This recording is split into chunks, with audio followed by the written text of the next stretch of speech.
Today I'm taking a look at the VARSK contour gauge. It comes with an Allen, and on the left side we have a lock.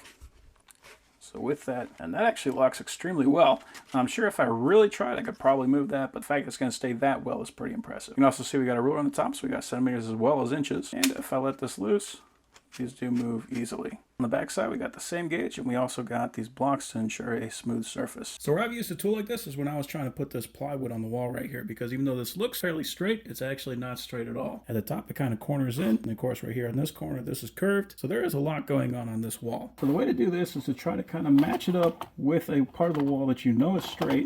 You can just do that with any straight edge, and then just kind of press it in. So now I've got this edge, which I know is straight, and then that corner will match that corner. Then I can transfer that. I'll just match up the straight edge with the straight edge and mark my curve. And of course, if this was plywood, I would be using a jigsaw for this.